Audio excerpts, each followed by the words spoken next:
Welcome to Just Energy Radio with your host, naturopath and medical intuitive, Dr. Rita Louise. We have learned from Einstein's theory that matter and energy are one. Physicists believe that all systems in nature have their own particular way of vibrating, from the swinging of a pendulum to the waves of the ocean to the light that brightens the sky each day.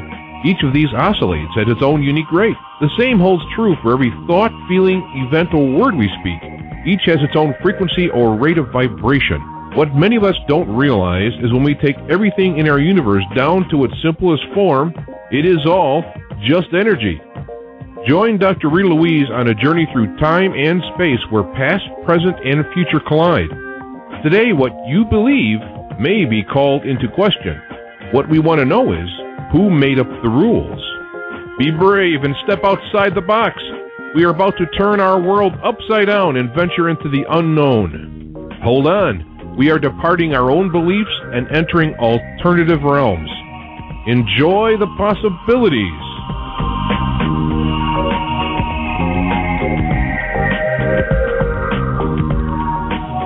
Hello and welcome to Just Energy Radio. I'm your host, Dr. Rita Louise, and thank you all for tuning into the show today.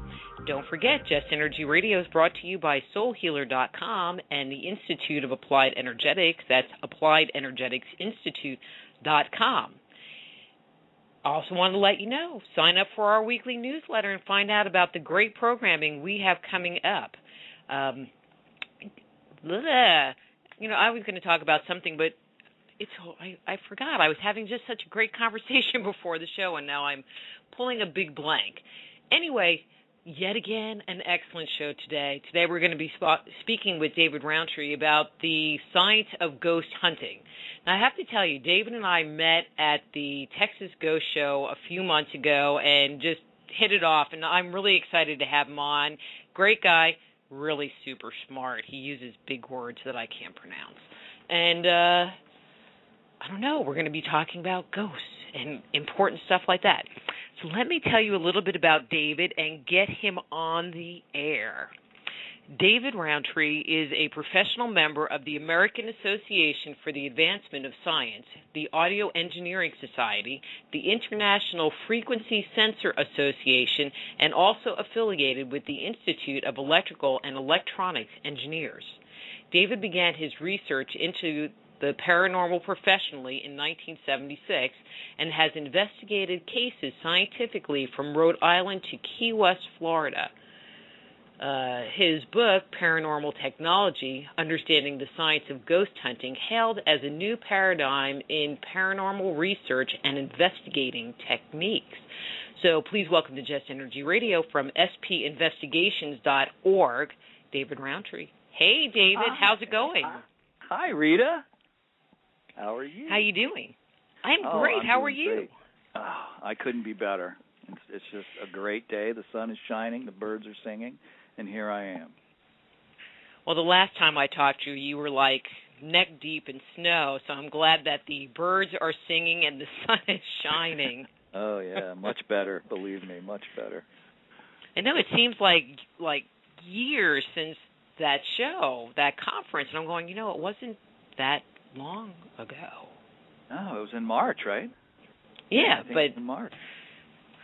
And I've just been waiting and waiting for week to go by and week to go by to get you on so we can talk about your work, because I think in the area of ghost hunting, the information needs to get out there. People watch shows like, Ghost Hunter and everything like that, and all you see is a bunch of people running around, or if you've gone on an investigation, you just see people running around with cameras going click, click, click, click, click, nothing, nothing, nothing, nothing, nothing. Although if you're watching the TV shows, all they do is scream when anything happens, which is kind of funny. It's like, why go there if you're just going to be scared? It's called drama. Drama. Oh, I missed that part. Yeah, it's really important for selling cornflakes. So that's the whole TV mindset. You gotta sell things. You gotta get ratings. So drama is vital. However, in the real world, drama is like very lacking when you go on an investigation. I mean, the biggest drama is remembering the combination to the equipment case, and trying to open it up. I thought the biggest drama was actually finding the place that you're supposed to be doing the investigation in. Well, I don't know how it is where you are. Well, I don't know how it is where you are, but in this area, I've gone to a number of places that were out in the middle of nothing and nowhere, and you drive up and it's a single wide trailer, and you're like, okay. Oh, yeah. Yeah, and Bubba greets you at the door, right? Yeah. Pretty much. And the 500 cats that aren't creating any issues. I think I worked that case a while back. But that reminds me of a pretty funny story. It's pretty short. I'll just tell it real quickly because it's kind of funny. I was driving down in South Florida, way out west of Miami, I mean, in the Everglades. Had no idea where I was, needed gas, was looking for a place to get gas. And I drove into this town about 1 o'clock in the morning, and it was like an entire town in the middle of the swamp that was completely empty. And I managed to finally get to a gas station after driving through this place for about, I was another 20 minutes driving before I finally reached civilization. And I asked the guy at the gas station, there was like this goober there, that was like pumping gas. And I said, what was the name of that town back there I went through? And he goes, he says, you went through Demon City. I'm like, what? And he was dead let me serious. back up. He was dead serious, And I'm like, what happened? He goes, everybody left. And I'm like, well, why? He goes, don't know. They don't say. And I'm sitting there thinking, oh, my God, I want to go back. But then I was afraid to. So, but I know what you mean about trying to find a place. We've been out in places where, the address just doesn't exist. You're going down a dirt road somewhere. But, that's part of the fun. It exists in the ethereal plane. That's it. Yeah. The ultimate reality. That's right. David, how did you get into this whole thing in the first place? I mean, you've been doing paranormal investigations since 1976. Yeah, and it was definitely not cool to do it back then. In fact, you told people you were doing things like, studying ultrasonic vibrations in foundations of buildings, or, studying the mating habits of the rat, or, anything but I'm looking for ghosts or trying to find an answer to paranormal phenomena. But what happened really, when I was about 8 years old, my family pulled up roots and left our ancestral home in Virginia and moved to Florida. And our next-door neighbor, where we built our house, was a retired professor. He was actually from Maine. And he was also a pattern maker, and he taught me a lot of things. I mean, he taught me woodworking. He taught me, like, trigonometry and calculus, kid stuff. And he had this library in his house of all these books that were about paranormal subjects. I mean, he had Charles Fort books, Book of the Damned comes to mind, all sorts of books about the Bermuda Triangle, about weird creatures. I mean, you name it, he had books. And he had books dating back to the 1800s about this stuff. And so I started reading his library. And eventually I read every book in his library. It was probably maybe 300 books. Then I was so fascinated by raining frogs and things like that I went to the public library in my town, and I read every book they had on the subject there. And they had a lot of interesting books there, too, although a lot of them were kind of like the Time Life books and the Reader's Digest condensed book of paranormal activity and that sort of stuff. But still, everything I could get my hands on, I read. And so by the time I was probably 12 years old, I was probably some kind of an expert on paranormal phenomena and reporting and the stories that were out there and everything else. Not that it really meant a whole lot back then, but I was just keenly interested. And I'd had a couple of experiences when I was young with seeing deceased family members and, having them come to me in a dream and give me information that turned out to be good information. So I was fascinated, wanted to know just what the heck was going on. And unfortunately, it bent my life because I kind of geared my entire future around learning skills that would help me to find the answers, if I could, to this mystery that we're dealing with. I mean, I became a police officer for a while and learned how to do crime scene investigation and That was a great help. Learned how to interview witnesses. That was a big help. Went to engineering college, got a degree in electronic engineering. That was huge. Later became a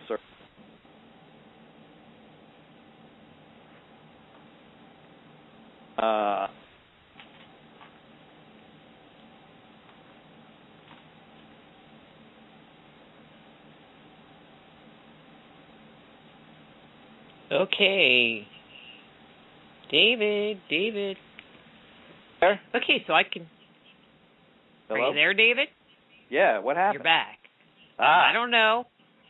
They're messing with us. It's the ghosties. They're messing with us. Already. Yeah.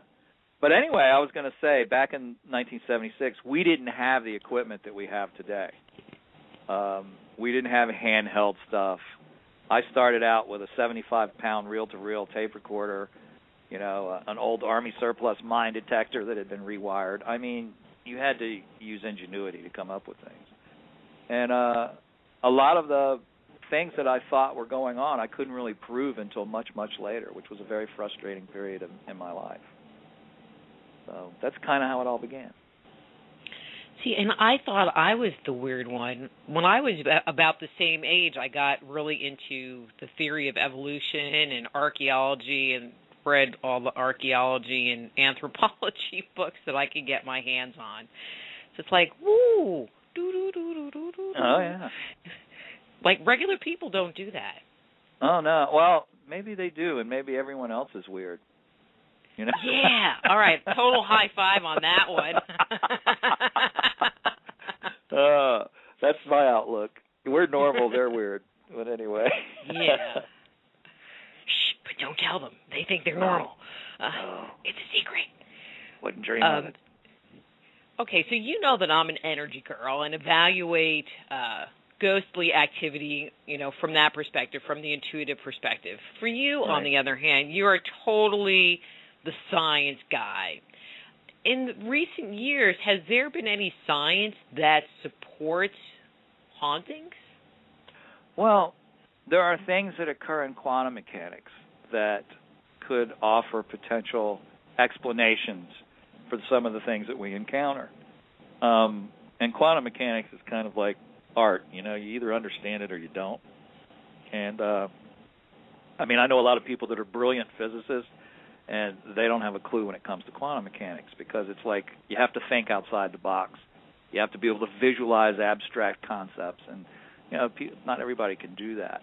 I seem to have a knack for it, so I'm kind of lucky that I was born with the ability. But there are effects that occur in quantum mechanics that could actually explain some of the paranormal effects that we encounter when we're in the field and we observe these things. So, yeah, there are areas that offer promise for providing potential explanations, and we'll probably get into that later in the show. Okay. But yes.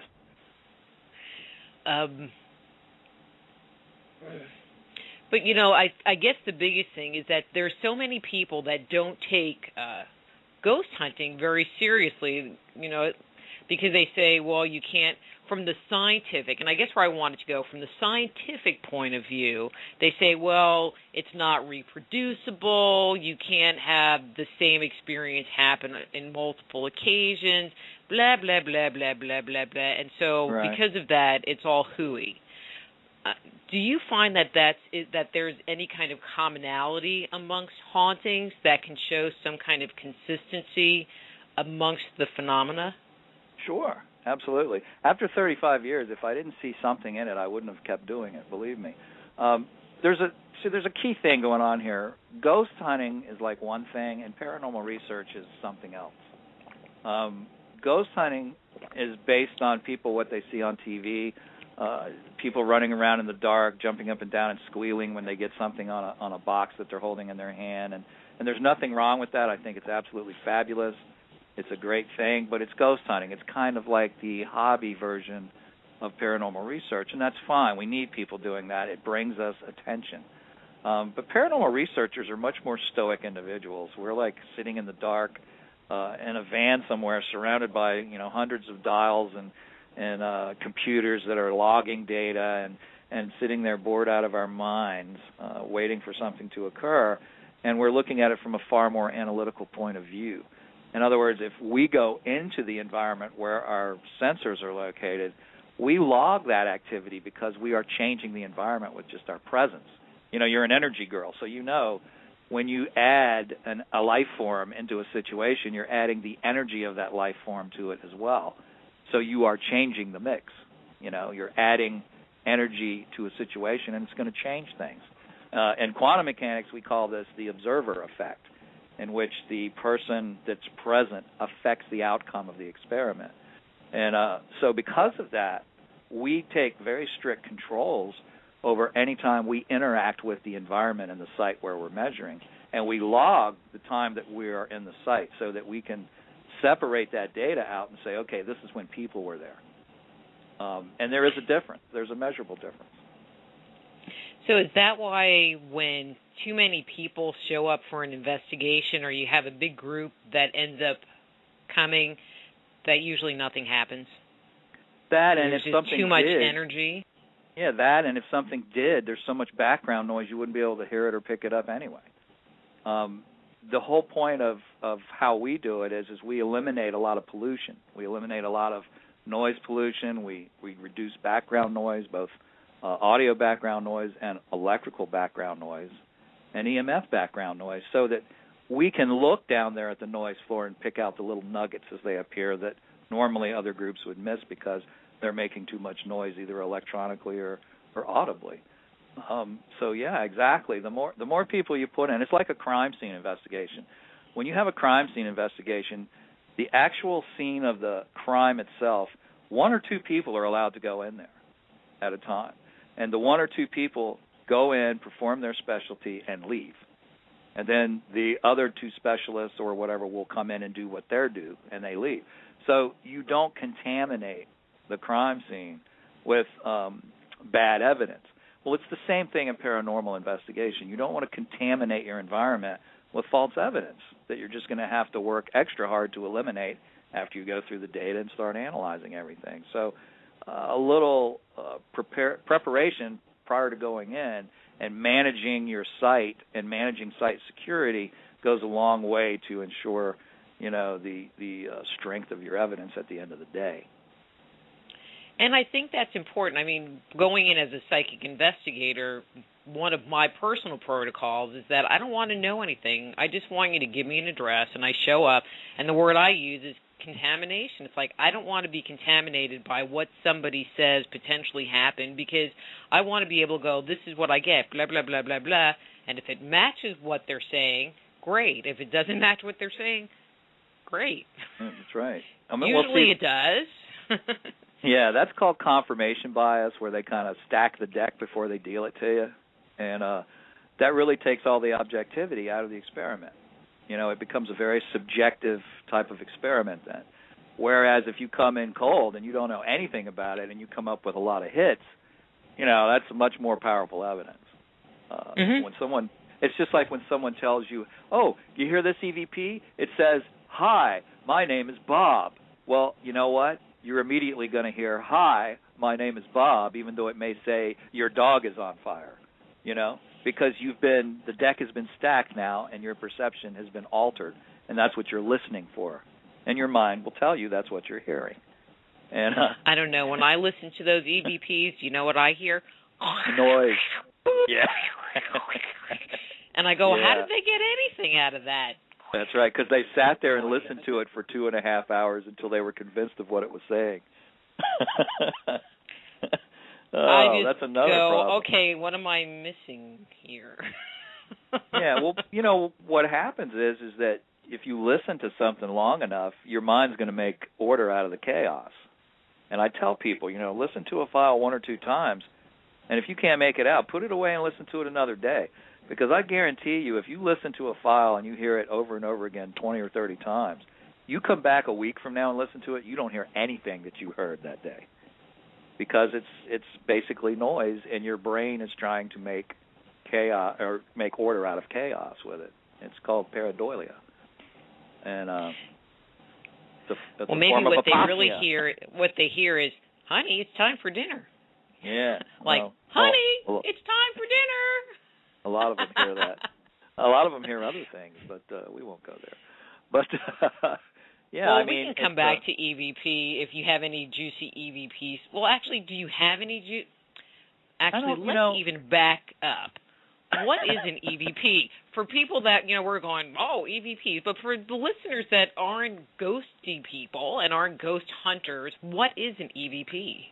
Well, the traditional name for what we call EVP today was called a wrought-eye voice, named after Konstantin Wrought-Eye, who did some leading research in the 50s and early 60s on these voices that were picked up electronically in the environment. EVP stands for electronic voice phenomena, meaning that it is a voice phenomena that is recorded by electronic devices, but is not audible and cannot be heard by the human ear. Now, there is also something called an AVP, which is an audible voice phenomena, which means it is something you can hear. It isn't electronic, it's actually acoustic energy, and it needs mass to be created. So if you hear a voice from someone that isn't there, it's a good thing to start looking around because you may see something. But electronic voice phenomena has been called many things by many people. Disembodied voice is a real popular term that's used. And what I have discovered over the last 10 years is that electronic voice phenomena is created by emerging EMF, which is an electromagnetic field that is propagating in the audio spectrum of energy. So an EVP is being caused by an electromagnetic field. And the key is it's not originating in our universe. It's coming from somewhere else. Like for real? Yeah, for real. For real. Actually, I designed a piece of equipment that allows me to triangulate any EMF in a room to where the emergence point is. Once we find out the point where it's coming into the room, we can throw all of our equipment at that spot and literally map out the entire anomaly where all this information is occurring and where.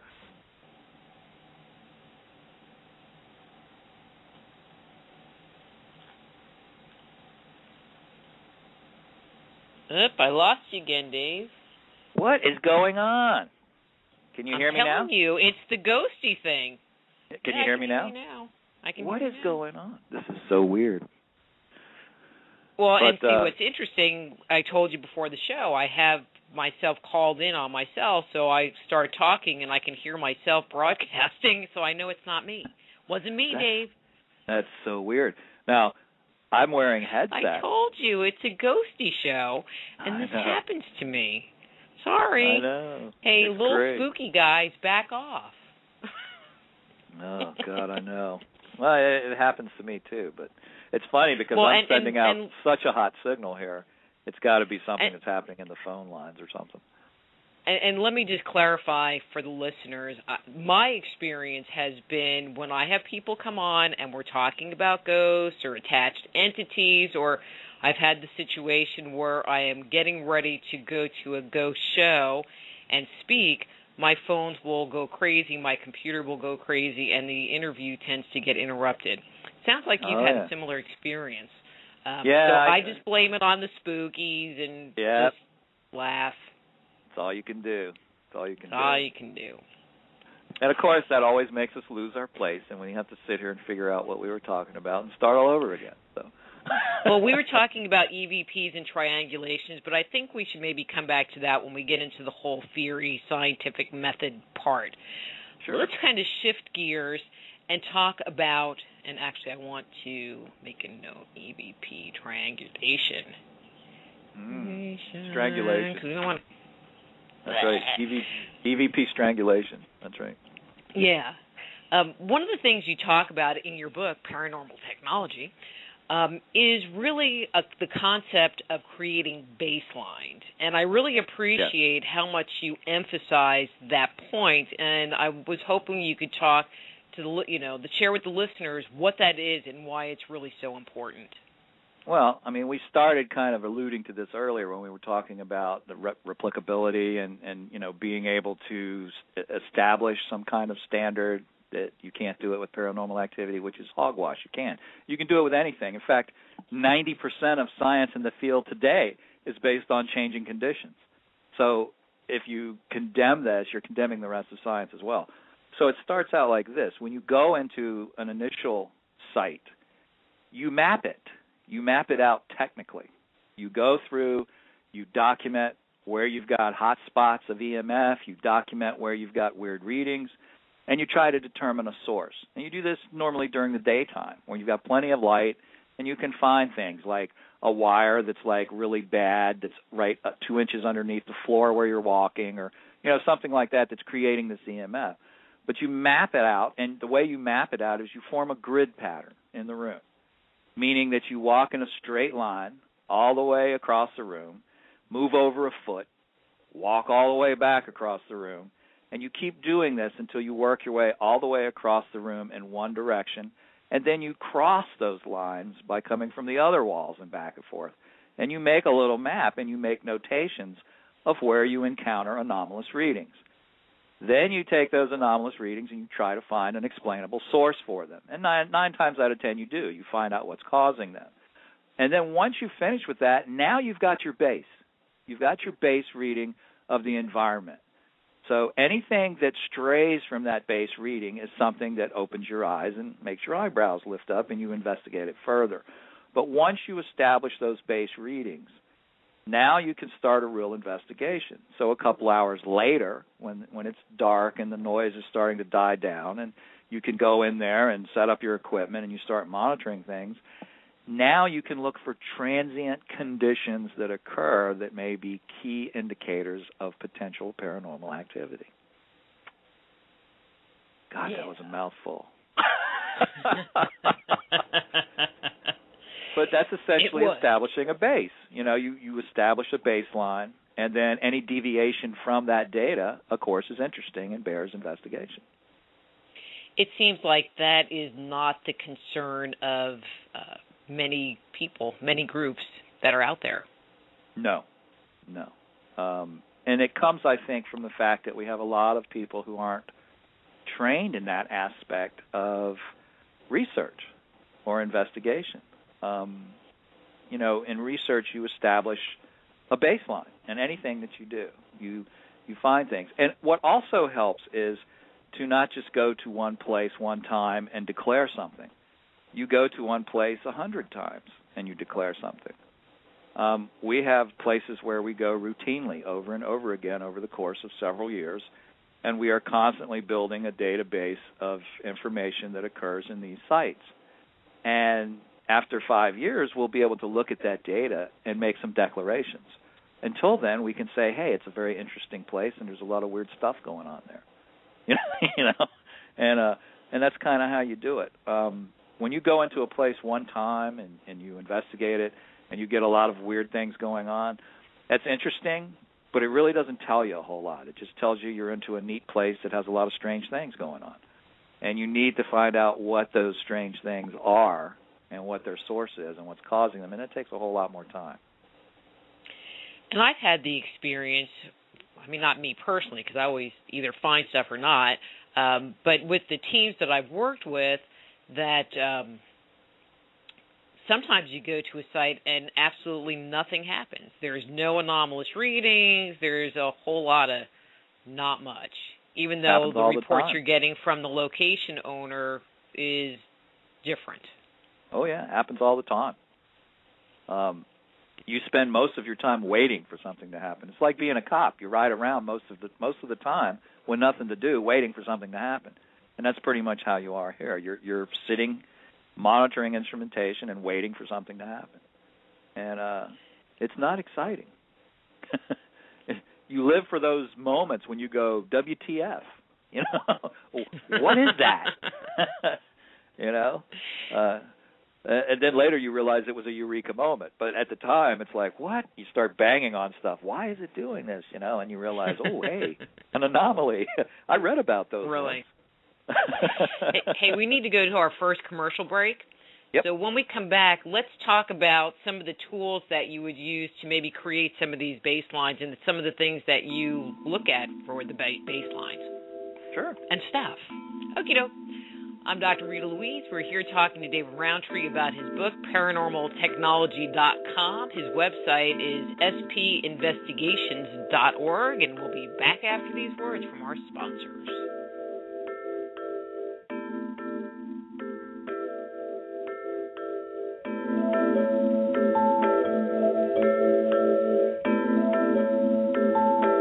Just Energy Radio with your host, Dr. Rita Louise, will return right after these messages.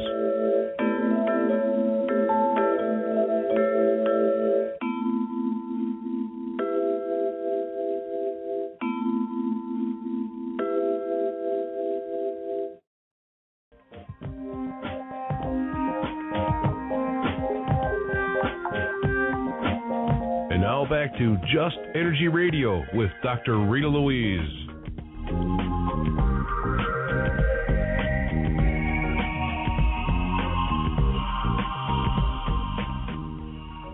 Hello and welcome back to Just Energy Radio. It's me, Dr. Rita Louise, and we're here talking to David Rountree about his book, Paranormal Technology, and we're being tormented by the ghosts of muted microphones past.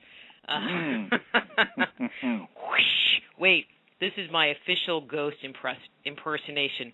Woo! Woo! And so if you're in a building and you hear that sound and you see this person walking up and down the hall flapping their arms around, that would be me. Yeah. Anyway. Golly gee whiz. Before the break, we were talking about baselines, and in your book you talk about a lot of different tools and equipment that you use to actually establish baselines. What kind of things do you try to measure to create this level playing field? Well, we're looking at environmental changes. When we go in to try to determine something's going on, we look for environmental changes. So what we have to do is to establish what the normal environmental baseline is. And to do that, we have to take temperature measurements. We need to take barometric pressure measurements. We need to take relative humidity measurements, stuff like the weatherman does. But that tells us about the atmosphere within the dwelling and gives us an idea of what's going on with the air. Other things we have to do is we have to determine what kind of electromagnetic field pollution we may have in there from either, residential power or devices that are running that may be a little dangerous, like, the electro. Well, we won't go there. But anyway, like things that make weird EMF in the environment, such as microwave ovens or fans that may be in the attic that are being turned by the wind and are generating energy. All these things need to be mapped out and determine what they are. Other things that we look for gravity fluctuations. We look for fluctuations in magnetic fields, like the Earth's magnetic field. It may be that the dwelling is built upon a large strata of magnetic rock, something of that nature, or it may be over a large strata of limestone, which could be causing weird things to occur. So we have to learn about the geology underneath the dwelling, and we also have to understand the environment inside the dwelling. Other things that we would measure would be ion count, a typical ion count, both a positive ion count and a negative ion count. Other things we would measure would be radiation levels. If we had radon, for example, present in the basement of the home, it would be good for the homeowner to know that. We also look for other things like gamma radiation. What if the person's house was built on a uranium field? These are things that you want to determine, and by doing a background check as far as doing a survey of the entire area with this instrumentation, it kind of gives you a good idea of what the environment is under, normal everyday conditions. Now, a lot of people will say, well, what happens if, something happens while you're doing this? Well, that would be determined if you were properly documenting your survey. I mean, if you walk past an area and you have a reading, and suddenly you walk back past that area and it's magnificently different, Well, you need to stop what you're doing right there and try to determine what changed. So I don't buy into the thing that you can't establish a base reading. You can. You just have to know how to do it. And it's not rocket science, although rocket science requires it as well. But what does something like barometric pressure, or my favorite one that you mentioned is gravity, which I'm hoping that maybe you find some like zero gravity places so I can come float around. Ooh, and go, ooh. But what does that have to do with the ability of a ghost to do whatever a ghost is going to do? Well, we don't understand totally yet. However, we have started tying some of these effects to theoretical conditions in physics in an effort to find a scientific explanation for what's going on. There are phenomena that occur or have been theorized to be possible in physics that would affect things like barometric pressure, gravity, light, things of that nature, possibly even create plasma, something that people may see as an orb, things of this nature. So what we have to do is we really need to understand what the environment is doing. And what happens is if you're walking in a room and you're measuring barometric pressure, for example, you're using a digital barometer, which has a pretty accurate and quick response rate, and you're reading like 29.9 millibars, and all of a sudden you're reading 27 millibars, and then you're back to 29 again. Well, you just seen something that violates physics and meteorology. In a home, you're not going to find a space a foot or so or 2 feet in diameter with a dramatically different barometric pressure. So there's obviously something causing that that can't be explained. And these are things that do occur. And this has led and been driving a lot of our recent research, are these changes that occur in the environment in a very localized area. Now, as you know from when you were in school, barometric pressure is an area of effect. In other words, to change barometric pressure in a home, you would have to increase the pressurization of the home artificially. For example, with air conditioning units and sealed windows and doors, so that you could create a positive pressure inside the house. That would elevate barometric pressure. It would be artificial, but it would be a natural way of doing that. If you vented air out and created somewhat of a slight vacuum, then you would lower the barometric pressure in the house. But it would be an area of effect. It would affect a large area within the home, not an area of a couple of meters in size. So when you get a barometric fluctuation that's in a very small area, you got something very weird going on there. And these are the reasons why we measure all these different things, because each one of these things can reveal a piece of the puzzle to us when it goes out of normal. Have you ever experienced situations where the barometric pressure changed in a isolated area of a location? Oh, yes, definitely. And I'm not the first one to have encountered it. The British investigators have been noticing it for years. They all carry wristwatch barometers on them when they do investigations, because when they get a drop in barometric pressure, they know that they're about to have some kind of event take place. They've been doing it for years. So, yeah. See, I've never even heard of that before. Yeah. I think that's kind of neat. Interesting. It's neat stuff. Yeah, neat stuff. But it sounds like what you're doing is just creating kind of a net, but just doing a really good survey so that any change in the environment, whether it's electromagnetic, whether it's atmospheric, whether it's gravitational, which I'm just going to pass that one by, can be, if something is detected, you have a reading to show what it changed from, and then potentially change back to again after the event occurred. Yes, I agree. Hey, that's really scientific. Yeah, and what makes it happen is not running around with a handheld instrument, but what makes it happen is logging the data constantly in real time so that you have an endless chain of data with time frames to it, so that you can look and see, hey, Billy had someone pinch his behind over there by the closet, and look at what all the environmental changes did at that exact moment. You see? So, the whole idea is to be able to correlate these changes in the environment with either events that are recorded or personal experiences that are experienced or other anomalous things that are otherwise noted. If you can put the phenomena with the data and there are dramatic changes in that data associated with that phenomena, now suddenly you're building a case for paranormal activity. Is that cool or what? Yeah. That's really cool. But I mean, if you look at it, it's very logical. I mean, if you have the environment completely under surveillance and something occurs, and you look at the time and you look at the data at that time frame and you see some dramatic changes, you can say, hey, something just defied physics and it was right over there. So, I mean, and that's what it's all about. You don't find that running around with a handheld instrument. You can find anomalies. Well, see, I don't even do that. I just walk around. I love my job. I go in. I don't have any equipment. You're your kind of own like instrument. wander around.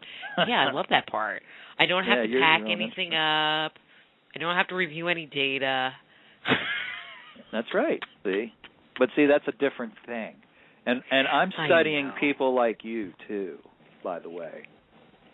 Yeah, let's talk about that, because some people just have like heartburn with the idea of having psychics work, and I say as an investigative tool, not as someone who's necessarily going to, tell you everything that's going on, but as yet another piece of the whole puzzle. I think they can provide invaluable insight. What's your feeling on the whole use of psychics as part of an investigation? Well, never mind that. Never mind that. What fascinates me is how it works. How it works is what fascinates me. Because I think if we understand... No, I think if we understand how that works, it gives us a keen insight into other aspects of the phenomena we're witnessing. Okay? So let's back up a little bit here. I recently did an experiment with a very well-known, internationally known medium. And to give you a head, she wrote the foreword in my book. But I monitored a event that she had. And I had witnesses that were watching me, and I collected the data, and I was using an EMF sensor, and I was monitoring what went on with EMF in the environment when she did her thing. And amazingly, every time she began to get information, a very low-frequency carrier wave would appear, and riding on that low-frequency waveform was information. It was like other frequencies riding on it. And as long as that wave was there, she was getting information. And when that wave disappeared, she quit getting information. Now, she went in and out like 8 times during the course of the evening, and every time the wave was present when she was getting information. So, what does that tell us? It tells us a couple of things. Number one, it tells us that there is something unique about people who are mediums and psychics that allow them to receive this low-frequency transmission, okay? And on that low-frequency transmission is information. Well, the medium is like a biological television set. They are sitting there, and they are immersed in this information. And they either experience it as they're watching it from outside of it, or they're part of it on the inside of it, or it's a large, like, movie going on around them, and they're in it, or they're seeing it, or they're hearing it. It can sometimes be in color. It can sometimes be in black and white. But they get their information through this reception of this information that's on this low-frequency carrier.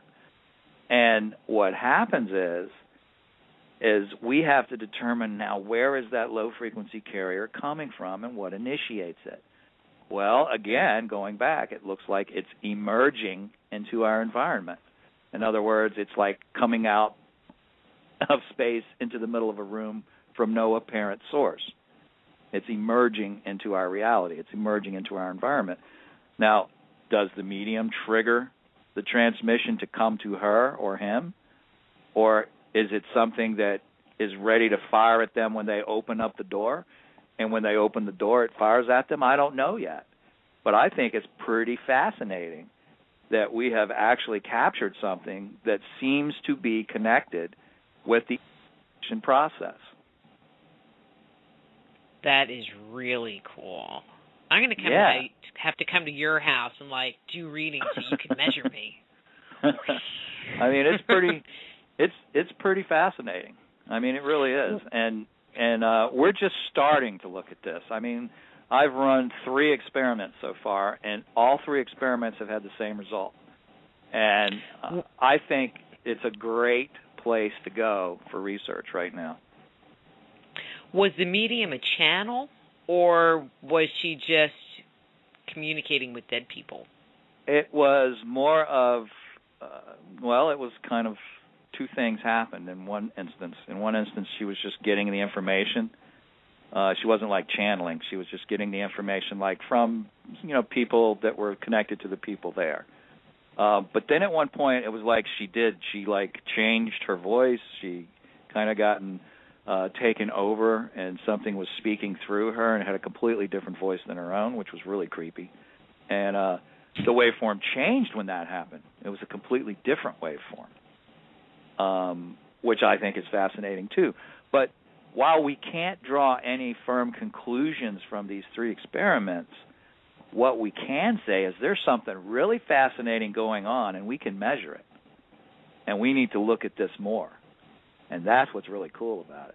We can finally say, hey, something is going on, and we can measure it. Another question. I mean, this has just got me really curious. This has just really got me curious. I blew you away, didn't I? Oh, sorry. Okay. So, during one of the experiments with one of the mediums that you were working with, and you were observing the waveforms that were coming in, were the waveforms consistent time to time, or were there variations in the waveform, with each situation that happened? I'm not sure how to phrase that, but I think you know what I mean. Yeah, I know what you mean. The carrier wave was consistent, okay? The main waveform. The waves riding on the carrier wave were not consistent. They were different in each case. In fact, they were different with each new set of information. In other words, if she was talking to somebody's dead grandmother, the wave that is riding, the information riding on the carrier wave was one way. When she talked to the next person, the waveform... No, David, don't go away. Hello. Okay, so if you're talking to Grandma, you have one pattern. That's where you dropped. Right. And then if she's talking to the next person, it would the carrier wave would stay consistent, but the information riding on it was different. So it was each information set was individualized. But that makes so much sense to me. That makes so much sense to me. Of course it does. The identity is the information riding on the carrier wave. The carrier wave is the fascinating point because where is that coming from? What's generating the carrier wave? You see, because that's what's carrying the information on it to the medium. Now, does the medium generate it, or is it generated outside and brought to the medium? I don't know, but your carrier wave sure isn't working right now. Hey, maybe we need to get some equipment so we can, listen to David on the air and not just talking to himself somewhere. David. Am I not there? There you are. What is going on? I'm telling you, it's the spookies. It's the gremlins. You're creeping me out, man. I'm sorry. You're creeping me out. I'm sorry. Maybe you need to be measuring right now at what's going on. And well, I'm sitting here right now. I'm bringing up some instrumentation. Uh-oh, now I'm a little scared. Okay. Yeah. All right. I mean, you were talking about the carrier waves, which, I'm going, okay, that's kind of interesting. What I find fascinating is that the other waves were changing, which were the waves of the different personalities, because everybody, supposedly has their own energy pattern, their own energy signature. Of course. And it sounds like that is coming up loud and clear with what you're that way. measuring. Yeah, it seems that way. In fact, one could say that the consciousness, if it is based on the electronic impulses in our body, when it radiates out upon the moment of death, those impulses may act as information or an information wave, where you can literally tap into that consciousness and get information directly. That's one possibility. There are several others, but that would give it an ego, an ID, a uniqueness to a specific personality, and it'd be just like a fingerprint. I mean, if we could analyze those waveforms, it would be just like looking at a fingerprint. We could identify people literally by their electronic signature. Ooh, it's like ghost DNA. Yeah, exactly. One of the things I've had several mediums, some very well-known mediums, come on the show, and one of the comments that one of them made, which I've gone on to ask other ones, was, do you actually talk to ghosts, or do you only talk to people who have actually crossed over, gone into the light, blah, blah, blah, blah, blah? And their response has been, they only talk to people that have crossed over and gone into the light, and they do not communicate with earthbound spirits. And I thought that was very interesting. Well, see, we don't know that they're earthbound. In fact, I'd be willing to wager that they're not earthbound. If they were earthbound, paranormal phenomena would be occurring constantly, but it doesn't. It's cyclic. Paranormal activity occurs on cycles. It doesn't go on all the time. So that tells me it's not earthbound. It tells me it's transitory. And conditions change that allow it to manifest. And those conditions are measurable. Like when you talk to me on air? Yeah, exactly. It's measurable. And that's the whole thing. And we've done other research that has led to some other interesting information, which we'll go into later as well. But there are several possibilities that we're dealing with. It may be that there are no earthbound spirits as far as those who have passed on. It may be that they are interacting with us via a conduit of sorts. Okay, and we'll come back to that. I'm looking at the clock and going, okay, we have 5 minutes till the next commercial break. I mean, words from our sponsors. Yes. Just real quick, what have you found to be characteristics of a true paranormal encounter? I'm going to make the assumption that there are. Yeah. Dramatic changes in the environment to the point that even the body senses and feels. Visual stimulation, auditory stimulation. That sounds dirty. Yeah. That sounds dirty, too. Yeah. But feelings, definite feelings that occur that you can't pinpoint, those tend to be monikers for something paranormal occurring. That's as simple as I can put it. From a technology point of view? From a technology point of view, is dramatic changes in the environment, dramatic changes in different parameters of the environment that can't be explained by normal means. And they occur, very dramatic changes. Gravity fluctuations, time fluctuations, that's one for you. Measuring time fluctuations, we do that. And we find that time changes when these things are going on. The flow of time alters. That's heavy duty. That is heavy duty. I'm going, can we go back to last week where I lost that $20? Yeah. Maybe I can find it again? Maybe. Maybe you can. Maybe you can. Yeah. It's the whole thing is we are looking at things that are, just mind-boggling right now. And And they make a lot of sense. When we measure gravity, we don't just measure gravity pulling from one direction. We measure gravity on 3 different axes. In other words, from 3 different directions. And we are finding that gravity fluctuates along 3 axes during these events. It changes. In other words, like it's not 1 G anymore. You know, it might be 1.2 Gs or it might be 0.8 Gs. And it's enough that your body senses it and you get weirded out. Like you think you get kind of creeped out when it happens because your body's not used to that. And if you're in the dark in a spooky place on top of that, you know, it just builds the effect. So, yeah. I turn on all the lights. It really doesn't matter. Well, you know, that isn't going to help you either because stuff happens whether it's light or dark. It doesn't make any difference what you're doing. But it doesn't spook me out. Well, I would... my feeling is, and they've heard me say on this show many times, it's like I can see the ghost with the lights on or the lights off. And I just assume they be on, so then I'm not scared. Well, there you go. There you go. But, dramatic changes in the environment, for sure. So I'll guess that you have had what you would consider real paranormal activity encounters happen to you versus just a whole lot of nothing. Yeah, we've the whole team that I work with, we've had some pretty incredible experiences, actually. We've had personal experiences. We've had documented experiences. We've seen things that just weren't possible physically occur.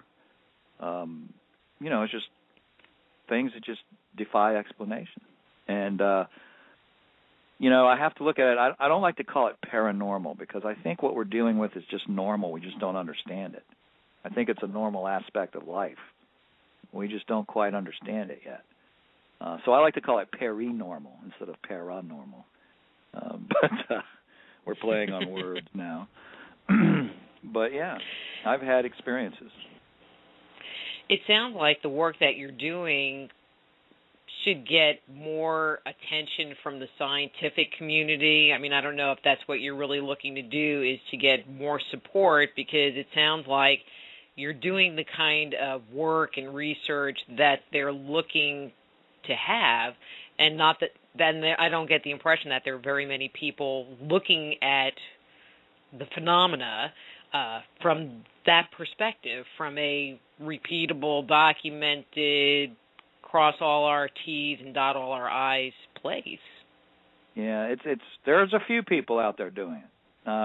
When I wrote my book, it was amazing. They came out of the woodwork and contacted me.